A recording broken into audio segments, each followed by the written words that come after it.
주는지 난 알 수 없도다. 내가 믿고 또 의지하는 내 모든 형편 아시는 주님 늘 보호해 주실 것을 나는 확실히 아네. 왜 내게 굳센 믿음과 또 복음 주셔서 내 맘이 항상 편한지 난 알 수 없도다. 내가 믿고 또 의지하는 내 모든 형편 아시는 주님 늘 보호해 주실 것을 나는 확실히 아네. 왜 내게 성령 주셔서 내 마음 감동해. 주 예수님께 하는지 난 알 수 없도다. 내가 믿고 또 의지하는 내 모든 형편 아시는 주님 늘 보호해 주실 것을 나는 확실히 아네. 주 언제 강림하실지 꼭 밤에 홍낮에 또 주님 만날 그곳도 난 알 수 없도다. 내가 믿고 또 의지하는 내 모든 형편 아시는 주님 늘 보호해 주실 것을 확실히 아네.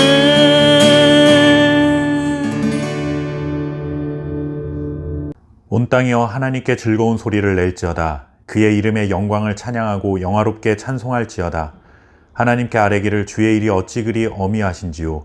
주의 큰 권능으로 말미암아 주의 원수가 주께 복종할 것이며 온 땅이 주께 경배하고 주를 노래하며 주의 이름을 노래하리이다 할지어다. 아멘. 축제나 흥겨운 파티에 빠지지 않는 것 중에 하나가 바로 음악입니다. 아주 큰 축제인데 음악이 빠져 있다. 즐거운 파티가 열렸는데 음악이 빠져 있다. 사실 상상이 가지 않는 일 중에 하나입니다. 이와 마찬가지로 하나님을 예배하는 것에서도 찬양은 빼놓을 수 없는 중요한 순서입니다. 사실 찬양은 예배의 중요한 한 순서 정도가 아니라 예배 그 자체라고 할 수 있죠. 요즘에는 거의 듣기 어려운 말이 되었는데 예전에는 준비 찬양이라는 말을 자주 했습니다. 정해진 예배 시간이 예를 들어 11시라고 한다면 11시에 예배를 시작하기 10분 전이나 20분 전쯤부터 찬양을 하죠. 약속된 예배 시간 전에 찬양을 하면서 그 시간을 준비 찬양 시간이라 불렀습니다. 찬양은 예배 시간 전에 일찍 온 사람들이 지루해하지 않도록 혹은 우리의 감정을 좀 이렇게 흥분시켜서 예배 분위기를 상승시키기 위한 준비하는 시간 정도로 여기고 사용했던 표현이 아니었나 하는 생각이 듭니다. 그러나 찬양에는 준비 찬양이라는 것은 없습니다. 찬양을 시작하는 그 순간부터 이미 하나님을 높이는 것이며 하나님을 예배하는 것입니다. 찬양이 곧 예배인 것이죠. 오늘 시편 66편도 우리를 찬양의 무대로 초대하고 있습니다. 온 땅이여 하나님께 즐거운 소리를 낼지어다. 이 말씀은 온 세상 누구도 예외 없이 기쁜 마음으로 하나님을 찬양해야 한다는 강력한 권면의 말씀입니다. 하나님을 찬양하는 것은 우리가 선택할 수 있는 문제가 아니라 순종으로 화답해야 하는 하나님의 엄중한 명령인 셈이죠. 그러나 군대에서 말하는 상명하복처럼 찬양을 하는 것은 물론 아닙니다. 즉, 하나님의 명령이니까 명령에 따르지 않으면 벌을 받을까 두려워서 억지스러운 마음으로 찬양하라 이런 것은 아닙니다. 하나님은 자원하는 기쁜 마음으로 찬양하도록 말씀하고 있습니다. 그렇다면 우리가 기쁜 마음으로 찬양해야 할 이유는 무엇일까요? 첫째는 여호와의 이름 때문입니다. 2절 말씀에 그의 이름의 영광을 찬양하고 영화롭게 찬송할지어다.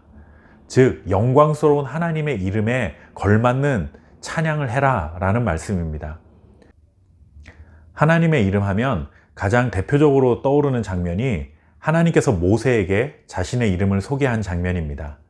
내 이름을 여호와다, 즉 스스로 있는 자라는 의미의 여호와라는 이름으로 소개하셨죠. 여기에는 여러 의미가 있을 수 있지만 가장 중요한 의미 중에 하나는 현재 지금 이 자리에 내가 구체적으로 존재한다. 하나님은 사람들의 상상 속에나 존재한다거나 혹시 존재하고 계실지도 모른다는 막연한 확신 정도가 아니라 지금 이 자리에 우리의 삶에 현재 존재하고 계시다라는 의미인 것입니다. 하나님은 항상 우리의 삶 속에 구체적으로 존재해 계시기 때문에 우리가 기쁨으로 찬양해야 할 이유가 된다는 것입니다. 두 번째는 하나님이 행하신 일 때문입니다. 3절 말씀에 하나님께 아뢰기를 주의 일이 어찌 그리 어미하신지요. 주의 큰 권능으로 말미암아 주의 원수가 주께 복종할 것이며. 하나님께서 행하신 놀라운 일의 대표적인 일은 바로 구원입니다. 시편 66편에서 출애굽 사건의 내용들이 기록되어 있는 이유가 바로 이것입니다. 하나님께서 자기 백성들을 세상으로부터 구원해내시고 이제 하나님의 백성으로 살아갈 수 있도록 은혜를 베푸신 사건, 바로 구원의 그 행위 때문에 우리는 하나님을 기쁨으로 찬양해야 하는 것입니다. 하나님이 자기 백성들을 세상으로부터 구원해내심으로 인해 하나님의 권능, 하나님의 능력이 이 세상에 확실하게 나타났습니다. 출애굽의 예를 들어보면 하나님이 이스라엘 백성들을 구원하시기 전까지는 세상은 마치 애굽의 세상이었습니다. 애굽의 그늘 아래 있었고 영향력 아래 있었습니다. 바로가 곧 하나님처럼 여겨지던 시절이었습니다. 그러나 하나님이 애굽의 힘을 꺾으시고 바로의 뜻과 의지를 꺾으셨습니다. 그리고 이스라엘 백성들이 홍해를 건너게 하셨죠.